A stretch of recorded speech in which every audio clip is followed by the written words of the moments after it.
Good afternoon, everyone. Welcome to today's press conference. We'll run today in three sections: a broadcast section, a Sunday section, and then a section for the Mondays.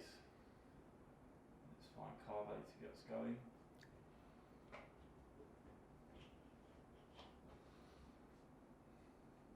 Coming to you now, Carve.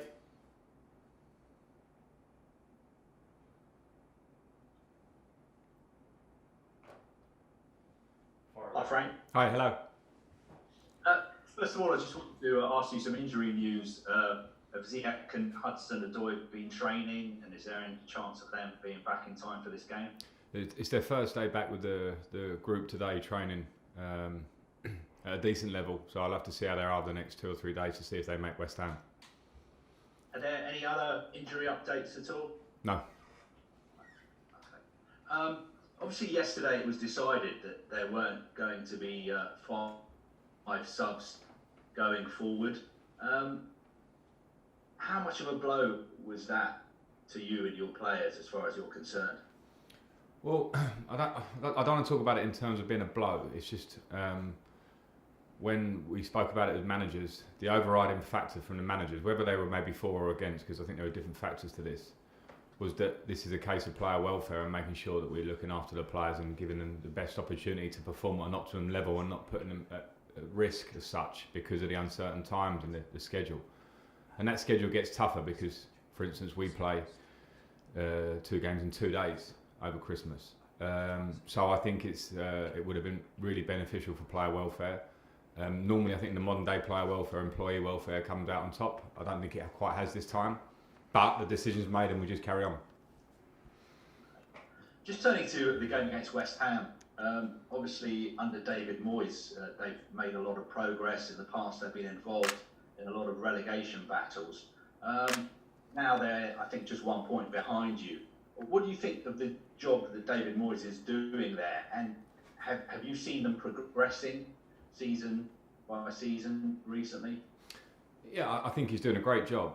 They have good players, but you know the way they're playing and the consistency they've got to the levels they've got this season have been really impressive because I think he's a experienced, very, very good manager who's obviously got his message across to them, and they're playing really well. The organisation of their team, the style that they play in is difficult to play against. They have threats on the counter-attack. They're very good at set pieces, so they're just playing really well. They're clearly a well-managed team.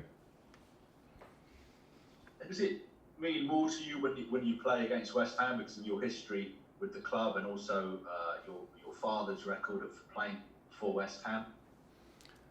If I'm honest, it did when I played. As a manager, in my role now, it doesn't. Maybe I've mellowed or something's changed, but I also, I focus on what's necessary for the club. Maybe I took it on me personally to really get up for that game against West Ham because I'd played for them before. But now I don't. I just see it as another game, particularly off the back of 2 defeats for us. It's an important game just for us to approach in the way of we want to get back on track where we were before these 2 games. And just the final one from me, on Declan Rice, obviously you weren't in charge of the club, but how much of a regret is it that he left at Chelsea, and what have you made of the player that he's become for West Ham and also for England?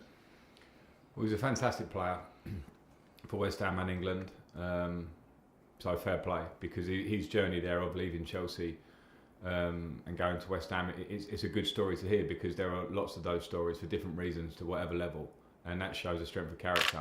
And in terms of from our end, I don't think we certainly wouldn't use the word regret. Our academy is one of the best in the world. You look at our first team now, what the players that we've produced are in and around the first team squad. We've got so many, and it's not easy. It's not an exact science to pick, choose, or whatever players. But the academy work brilliantly here and bring through a lot of good players. Declan Rice has given himself personal credit for going and having the great start to his career that he's had at West Ham. Let's come to Olivia at PLP. Hi Frank. Hi. You've been playing Timo Werner on the left more recently. We saw at the start of the season you playing him through the middle. Is it a case of Giroud and Tammy playing really well and not having available wingers is why you're playing Werner on the left? And long term, do you think you'll be playing him more through the middle? Different reasons on that one, because we obviously, when we have a big reference of a target man, I get asked a lot, why am I not playing Tammy or Ollie or Tammy, whatever way around it is, all the time. And Timo, for Leipzig and for Germany, has played as a number 9 on the side, slightly behind sometimes. So he's played all those roles everywhere he's been. So I don't think it's a problem for him to play there for us, and he could be used in various roles across that front three.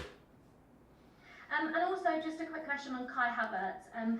He has struggled, especially after the whole COVID thing. What do you think? We've seen him play, he's very versatile. We've seen him play on the right, we've seen him play in a midfield 3. What do you think his best position is, and do you think 4-3-3 suits him? Yeah, I do think it suits him. He can play, and before his COVID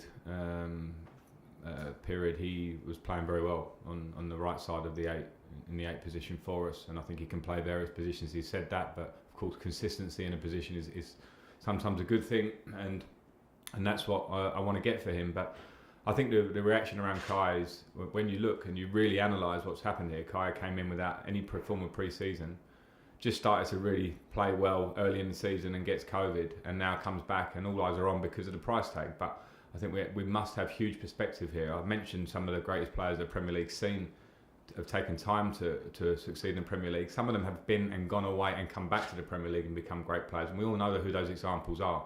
So I'm not saying it will take a long time for Kai, but we have to give him a bit of time to settle in on and off the pitch, and that's what's happening. I'm very happy with him. I've got no problem with him, but for Chelsea fans and for us, we must give him time.